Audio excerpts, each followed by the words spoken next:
രോഗവ്യാപനങ്ങളുടെയും പ്രകൃതിക്ഷോഭങ്ങളുടെയും ഒരു പരമ്പരയെയാണ് ഇപ്പോൾ അമേരിക്ക നേരിടുന്നത്.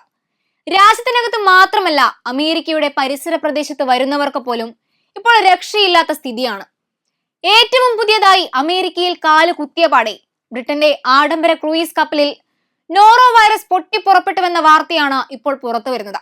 ഇതേ തുടർന്ന് 224 യാത്രക്കാരും 17 ക്രൂ അംഗങ്ങളും രോഗബാധിതരായതായി സെന്റർ ഫോർ ഡിസീസ് കൺട്രോൾ അറിയിച്ചു. ഇംഗ്ലണ്ടിലെ സതാംപ്ടണിൽ നിന്ന് ന്യൂയോർക്ക് കരീബിയൻ വഴി ബ്രിട്ടനിലേക്ക് യാത്ര ചെയ്തിരുന്ന ആഡംബര കുനാഡ് ലൈൻ കപ്പലിലെ യാത്രക്കാർക്കാണ് രോഗവ്യാപനം ഉണ്ടായിരിക്കുന്നത്. കുനാഡിന്റെ ക്വീൻ മേരി 2 എന്ന കപ്പൽ മാർച്ച് 8-ന് പുറപ്പെട്ട് ഏപ്രിൽ 6-ന് തിരിച്ചെത്തുമെന്ന രീതിയിലായിരുന്നു സജ്ജീകരിച്ചിരുന്നത്. വൈറസ് ബാധിച്ചതുമായി ബന്ധപ്പെട്ട ഔദ്യോഗിക വിവരങ്ങൾ അമേരിക്കയുടെ centre for disease control and prevention ആണ് പുറത്തുവിട്ടത്. മാർച്ച് 18-നാണ് വ്യാപകമായ നോറോ വൈറസ് പൊട്ടിപ്പുറപ്പെടൽ ഉണ്ടായതെന്ന് ഏജൻസി അറിയിച്ചു.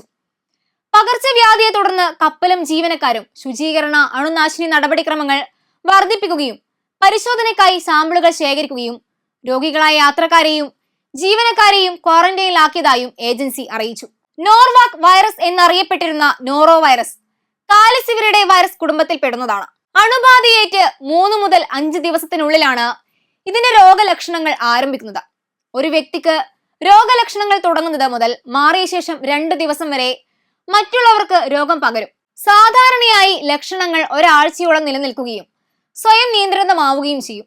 അണുബാധയുടെ സാധ്യത പ്രധാനമായും മലിനമായ ഭക്ഷണത്തിലൂടെയും വെള്ളത്തിലൂടെയുമാണ് വരിക. ശരീരസ്രവങ്ങൾ, ഛർദി അല്ലെങ്കിൽ മറ്റേതെങ്കിലും സ്രവങ്ങൾ എന്നിവയിലൂടെ മനുഷ്യരിൽ നിന്ന് മനുഷ്യരിലേക്ക് പകരാം. നോറോ വൈറസ് അണുബാധയ്ക്ക് പ്രത്യേക മരുന്നോ വാക്സിനോ ലഭ്യമല്ല എന്നതാണ് മറ്റൊരു കാര്യം. നിർജ്ജലീകരണം തടയുക എന്നതാണ് ചികിത്സയുടെ പ്രധാന ലക്ഷ്യം. നിർജ്ജലീകരണം തടയാൻ ധാരാളം വെള്ളം കുടിക്കുക. ഇതോടൊപ്പം ഛർദി, വയറിളക്കം, പനി എന്നിവ തടയുന്നതിനുള്ള ചികിത്സയും നൽകണം. ആഡംബര കപ്പലിൽ 2538 യാത്രക്കാരും 1232 ജീവനക്കാരും സഞ്ചരിക്കുന്നുണ്ട്.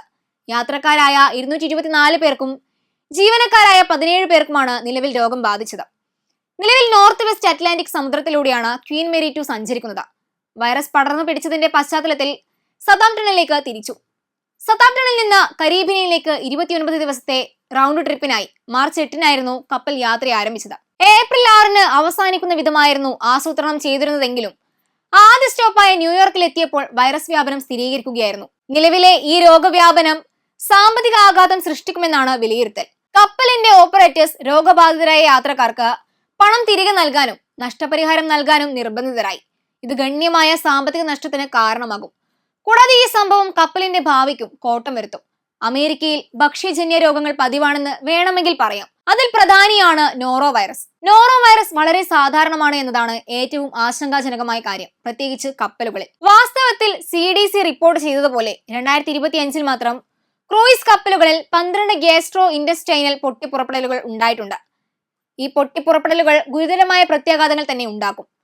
വൈറസ് എല്ലാ വർഷവും 19 മുതൽ 21 ദശലക്ഷം വരെ രോഗങ്ങൾക്കും 900 മരണങ്ങൾക്കും കാരണമാകുന്നുണ്ട്. നേരത്തെ അമേരിക്കയിൽ പടർന്നുകൊണ്ടിരിക്കുന്ന 5-ാം പനിയായിരുന്നു മറ്റൊരു വ്യാപനം. പൊതുജനാരോഗ്യത്തെ സാരമായി ബാധിക്കുന്ന ഈ വ്യാപനത്തിന്റെ ഫലമായി 2025-ൽ കേസുകളുടെയും മരണങ്ങളുടെയും എണ്ണം മുൻ വർഷങ്ങളിലെ എണ്ണത്തേക്കാൾ കൂടുതലായിരുന്നു. അമേരിക്കയിലെ ടെക്സസിലുണ്ടായ രോഗവ്യാപനവുമായി ബന്ധപ്പെട്ട കേസുകൾ പിന്നീട് മെക്സിക്കോയിലും റിപ്പോർട്ട് ചെയ്തിരുന്നു.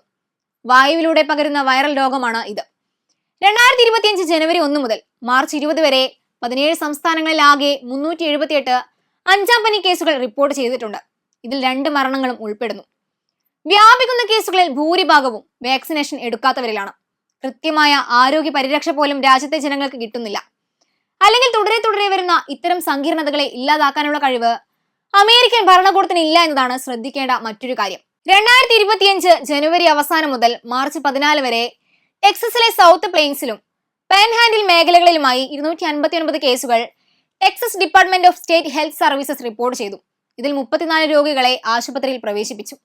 ഇതിലും ഭൂരിഭാഗം പേരും വാക്സിനേഷൻ ലഭിക്കാത്തവരാണ്. ഇത്രയും നിരുത്തരവാദപരമായി ജനങ്ങളുടെ കാര്യം നോക്കുന്ന ഭരണാധികാരി നിലവിൽ അമേരിക്കയ്ക്ക് മാത്രമേ ഉള്ളൂ. അത് സ്വന്തം രാജ്യത്ത് നോക്കാതെ സഖ്യകക്ഷികളെ സഹായിക്കാനും ശത്രുക്കൾക്കെതിരെ പോർവിളി മുഴക്കാനും പോകുമ്പോൾ ഡൊണാൾഡ് ട്രംപ് മനഃപൂർവ്വം മറക്കുന്ന ഒരു കാര്യമാണെന്ന് തന്നെ വേണം പറയാൻ.